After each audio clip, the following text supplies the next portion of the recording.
क्रोध करते करते भोजन ना करें। शिव महापुराण की कथा तो यहाँ तक कहती है कि तुम्हारे सामने टीवी चल रही है तो टीवी को बंद करो फिर भोजन करो। हाँ, अगर टीवी पर कोई सत्संग आ रहा है, कथा आ रही है, गीता जी आ रही है, श्रीमद् भागवत आ रही है, शिव पुराण आ रही है, भजन चल रहा है, तो भले टीवी चालू रखकर भोजन कर लो। पर अगर कोई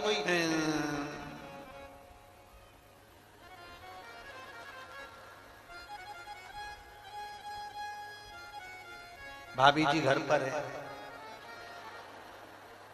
और तुम टीवी चालू कर कर भोजन कर रहे हो और भोजन करते करते तुम्हारा ध्यान उस टीवी पर बना हुआ है, तो तुम्हारी इंद्रियों के लिए वो श्रेष्ठ नहीं, तुम्हारी इंद्रियों के लिए वो ठीक नहीं।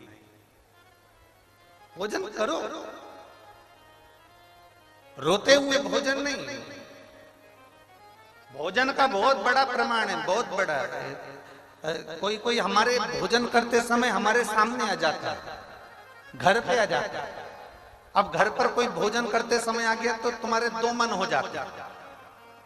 एक मन से तो तुम कह रहे हो आओ साहब भोजन कर लो, और दूसरे मन से सोच रहे हो जाता क्यों नहीं। दो मन, एक मन से तो कह रहे हो कि भोजन कर लो, दूसरे मन से कह रहे हो कि जाता क्यों नहीं है। तो जो सामने बैठा है ना, सोफे पर, पलंग पर, कुर्सी पर, जमीन पर, उसके मन में ये प्रश्न खड़ा हो जाता है कि मैं रुकूं कि जाऊं। अब एक मन से तो तुम कह रहे हो भोजन कर लो, दूसरे मन से कह रहे हो कि जाता क्यों नहीं है, तो दो मन हो गए। वो दो मन में तुम खुद उलझ गए। अब उलझे यूं हो कि मैंने भोजन का बोल दिया और अंदर जाके देखा भी नहीं, और इतनी देर में वो उसने कह दिया हाँ साहब मैं तो भोजन करूंगा, और वो बैठ भी गया। अब तुम अंदर जाओ, फिर जो जगदम्बा है, चंद्रघंटा है, कुष्मांडा है, फिर उसका जरा मुंह देखना।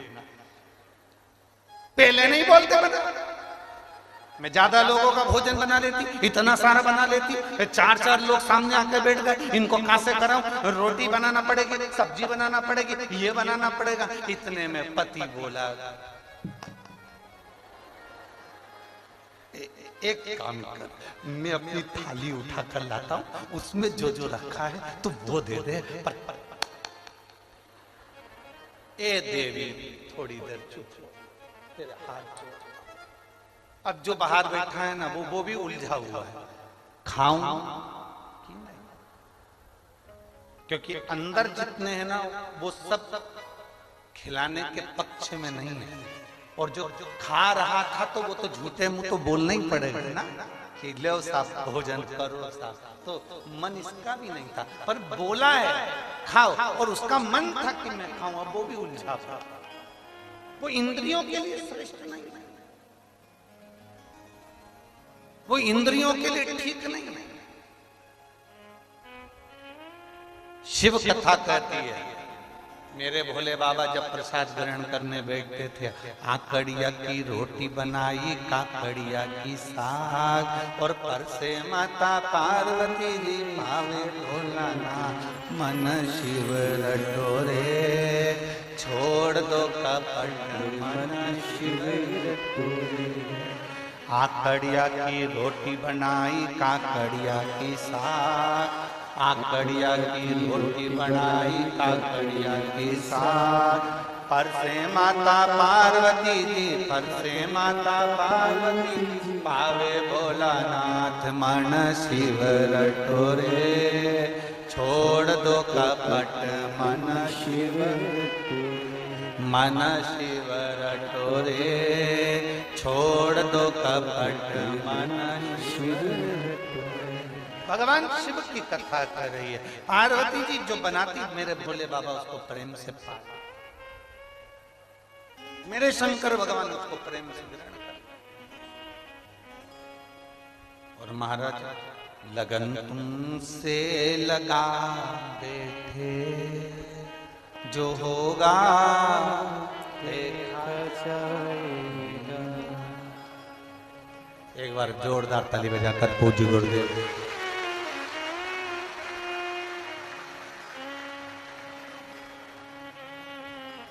लगन तुमसे लगा बैठे, जो होगा देखा जाएगा। तुम्हें अपना बना बैठे जो होगा देखा जाएगा। तुम्हें अपना बना बैठे, जो होगा देखा जाएगा। प्रीत बड़ा। भोजन करते समय आंसू नहीं निकलना चाहिए, भोजन करते समय अश्रु ना निकले। अब आंसू टपके हैं तो फिर थोड़ा सोचने वाली बात है कि आंसू गिरे क्यों, अश्रु आए क्यों।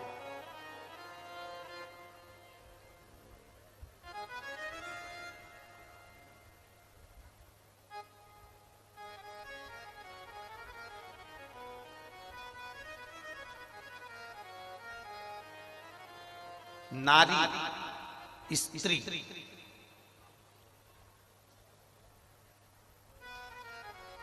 सबसे सुंदर और सबसे बलवान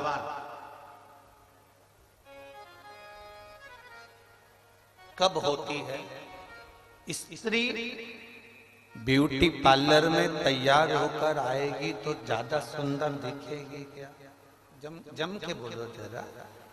नहीं, स्त्री कहीं वो क्या बोलते हैं आजकल वो एक्सरसाइज करने की जगह को जिम, हाँ जिम, वहां ट्रेनर है कोई दीदी और वो उसको पूरी एक्सरसाइज करा रही और उसको बल प्रदान कर दिया तो क्या वो बलवान हो जाएगा? एक समझना बहुत जोरदार बात है। ये शिव पुराण की सबसे सुंदर बात है जो पार्वती जी को भगवान शंकर ने अमरनाथ की गुफा में कही। जिस अमरनाथ जी की गुफा में तुम दर्शन करने जाते हो, उस अमरनाथ की गुफा में ज्ञान देते समय भोलेनाथ जी